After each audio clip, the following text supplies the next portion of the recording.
Hello, the four topics I'm going to be talking about in this video today are the Ukraine Orphanage documentary, which I continue to watch at home and finish off, and I covered a lot more about the community rehabilitation projects that were in place, both by the director at that main orphanage we watched and also by another lady who was helping people get relieved of their incapacitated status.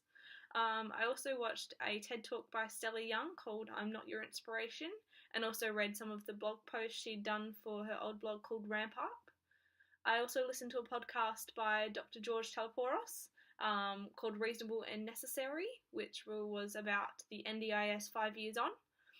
And I also listened to a podcast by Andy Buxton about work, which covered sort of the idea of work and how it's really important that people sort of have passion in their work, and sort of what happens if you don't.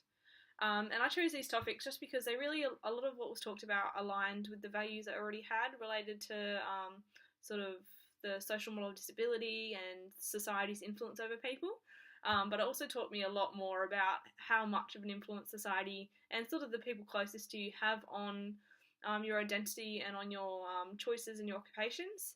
And also, yeah, just people in general, as well as just people with disabilities as well.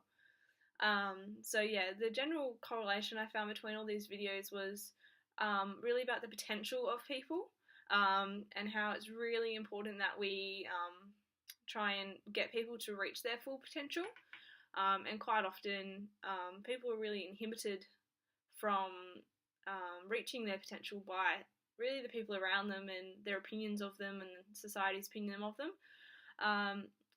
For example, people with disability quite often, labelled as incapacitated, labelled as sort of not able to do meaningful occupations, not able to participate in regular society, or even just like people in general. Sometimes people work towards their dream job and they get their dream job and they hate it, and it's really hard for people, especially closest to them, to be like, well, why are you quitting? Like, that's all what you've always wanted. But it's really hard for people to understand that sometimes you have to do things for yourself and you have to change if you're not happy.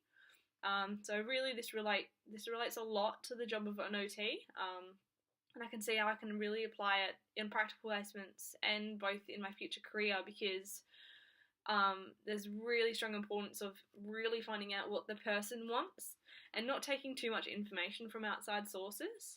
So you don't want to focus too much on what friends and family are saying, or they used to love doing this and they love doing this and I love doing this, when really the people we're working with have quite often gone through quite traumatic experiences and quite traumatic changes in their life, and that often makes them realise that they really don't want to go back to their old job, or they don't want to go back to their old occupations because it's not fulfilling them how they want it to, or they know that it won't give them a fulfillment and purpose that it used to anymore. And that can be really hard for people to hear, like friends and family wise, and it can cause people to lose those supports, because it takes a lot of courage for people to stand up and say, this job I've been doing for 20 years no longer satisfies me in any way, and it's not what I want to do.